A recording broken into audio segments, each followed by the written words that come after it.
বন্ধুরা রেসিপি গুড়জাউলি মাছের কারি আমার পাশে থেকে ফুল ভিডিওটি দেখার অনুরোধ রইল। নমস্কার বন্ধুরা, কুকু ফুড কিচেনে সবাইকে স্বাগত। আমি আবার চলে এসেছি নতুন একটা রেসিপি নিয়ে আপনাদের মাঝে শেয়ার করতে। তাহলে চলুন বন্ধুরা রেসিপিটা শুরু করা যাক। এখানে আমি 600 থেকে 700 গ্রাম মাছ নিয়ে নিয়েছি। মাছটা বাজার থেকেই কাটিয়ে এনেছি, তারপরে খুব ভালো করে ধুয়ে পরিষ্কার করে নিয়েছি। আমাদের এখানে এই মাছটাকে গুড়জাউলি মাছ আমরা বলেই জানি। আপনারা যে যেখানে থাকেন সেখানে এই মাছটা কী নামে পরিচিতি আমাকে কমেন্ট করে জানাবেন। তবে এই মাছটা খেতে কিন্তু মিষ্টি মিষ্টি, খুবই সুস্বাদু একটা মাছ।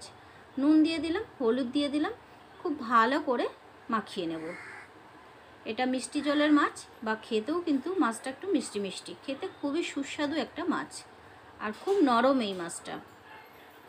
নুন হলুদ মাখিয়ে 10 মিনিট রেখে দেবো। তবে আপনারা চাইলে মাখিয়ে নাও রেখে দিতে পারেন, সঙ্গে সঙ্গেও ভাজতে পারেন। 10 মিনিট রেখে দিয়ে একটা মশলা করে নেব। দিয়ে দিলাম রসুন, আদা আর কাঁচা লঙ্কা, আর দিয়ে দিলাম গোলমরিচ, 10 থেকে 12টা গোলমরিচ, 4 থেকে 5টা কাঁচা লঙ্কা, একটা গোটা রসুন, আর দিয়ে দিলাম 2 টুকরো 3 টুকরো ছোটো ছোটো আদা। আর এই টমেটোটা, ওই মশলাটা বেটে তারপর টমেটোটাও বেটে নেবো মিহি করে। এবার কড়া বসিয়ে সাদা তেল দিয়ে দিলাম। তেল যখন খুব ভালো গরম হলো, কড়াতে ভালো করে লাগিয়ে মাছগুলো এক এক করে ছেড়ে দিলাম। আমি এটা সাদা তেলে রান্নাটা করছি, আপনারা চাইলে সর্ষে তেলেও করতে পারেন।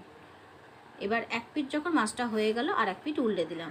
তবে বন্ধুরা মাছটা কিন্তু কড়া করে ভাজতে হবে, কারণ এই মাছটা খুবই নরম মাছ। যখন গ্রেভিতে বা ঝোলে পড়বে মাছটা কিন্তু আরও নরম হয়ে যাবে, তাতে কি হবে, ভেঙে যাওয়ার চান্সটা বেশি হয়। এবার একই প্রসেসে সব মাছগুলোই ছাঁকা তেলে ভালো করে ভেজে নিচ্ছি কড়া করে। দেখতেই পাচ্ছেন আমি 2-3 তিনটে করে ছেড়ে মাছগুলো ভেজে নিচ্ছি। একই প্রসেসে সব মাছগুলো ভাজা হয়ে গেল।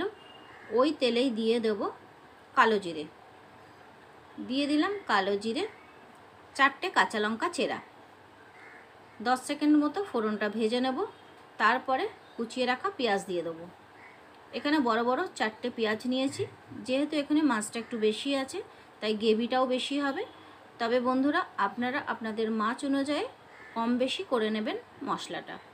তবে এই রেসিপিটা টক টক ঝাল ঝাল খেতে হয়, দারুণ সুস্বাদু একটা মাছ, দারুণ খেতে লাগে। এই দিয়ে আপনি ভাত খেয়ে উঠে যাবেন। পেঁয়াজটা যখন বেশ মিডিয়াম করে ভাজা হয়ে গেছে লাল লাল করে, তখন আদা রসুন বাটাটা দিয়ে দিলাম। আদা রসুনটা 1 মিনিট মতো কষিয়ে নিলাম। তারপরে টমেটো দিয়ে দিলাম। টমেটোটা বেটে নিয়েছি। তবে আপনারা চাইলে টমেটো ছোট ছোট করে কুচিয়েও দিতে পারেন। এবার সামান্য একটু জল দিয়ে দিলাম, বাটিটা ধুয়ে। দিয়ে দিলাম স্বাদ মতো নুন, 1 চা চামচ হলুদ গুঁড়ো, 1 চা চামচ কাশ্মীরি লঙ্কা গুঁড়ো।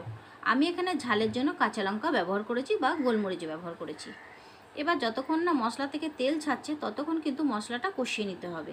দেখেছেন ওপর দিয়ে তেল উঠে এসেছে, মানে মশলা পারফেক্ট কষানো হয়ে গেছে।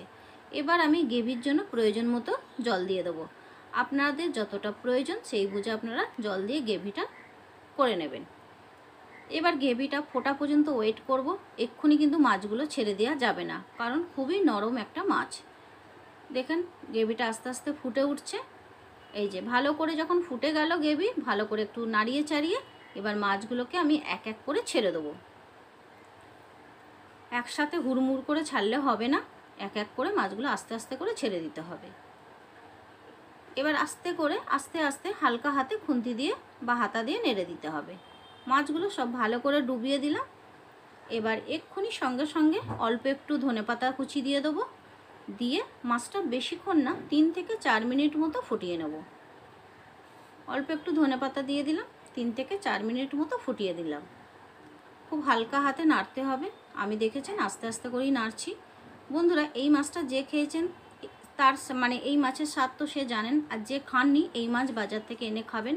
অসাধারণ খেতে মাছটা, দারুণ টেস্টফুল একটা মাছ। আর এই মাছটা হচ্ছে 1 কাঁটার মাছ, মানে ভীষণ কাঁটা নেই, অনেক কাঁটা নেই, 1 সিরার কাঁটা। একদম রেডি হয়ে গেছে আমার রেসিপি। 4-5টা কাঁচা লঙ্কা গোটা দিয়ে দিলাম আর কিছুটা ধনেপাতা দিয়ে দিলাম। গ্যাসের ফ্লেম কমানো রয়েছে, একটু নেড়ে চেড়ে দিলাম। কাঁচা লঙ্কা ধনেপাতাটা গন্ধর জন্য দিলাম। এবার গ্যাসের ফ্লেমটা হাই করে জাস্ট কয়েক সেকেন্ড ফুটিয়ে নিয়ে গ্যাসটা অফ করে দেবো। দেখতেই পাচ্ছেন বন্ধুরা অসাধারণ একটা কালার এসেছে। এখানে কিন্তু কোনো ফিল্টার লাগানো নেই, কিন্তু এটা অরিজিনাল কিন্তু রিয়েল কালার। রেসিপিটা একদম কমপ্লিট হয়ে গেল। এবার গ্যাস আমি অফ করে দিলাম। গরম গরম ভাতে মেখে খেয়ে দেখবেন, অসাধারণ টেস্ট। আর বাচ্চাদের তো ভীষণ প্রিয় লাগবে এই মাছটা, কারণ যেহেতু মাছটায় কাঁটা নেই, এক সিরার কাঁটা। একদম রেডি হয়ে গেছে। বন্ধুরা, রেসিপি কেমন লাগলো কমেন্ট করে জানিয়ে যাবেন। যদি ভালো লাগে একটা লাইক করে দেবেন। পুরনো বন্ধুদের ধন্যবাদ জানিয়ে নতুন বন্ধুদের জানাই আমার চ্যানেলটা সাবস্ক্রাইব করে বেল আইকনটি অল করে দেবেন। যখনই ভিডিও আপলোড করবো নোটিফিকেশানটা পেয়ে যাবেন। বন্ধুরা, তাহলে আজ এই পর্যন্তই। আবার পরে কোনো ভিডিও দেখা হবে। ভালো থাকুন, সুস্থ থাকুন। আমার ফুল ভিডিও দেখার জন্য অনেক অনেক ধন্যবাদ।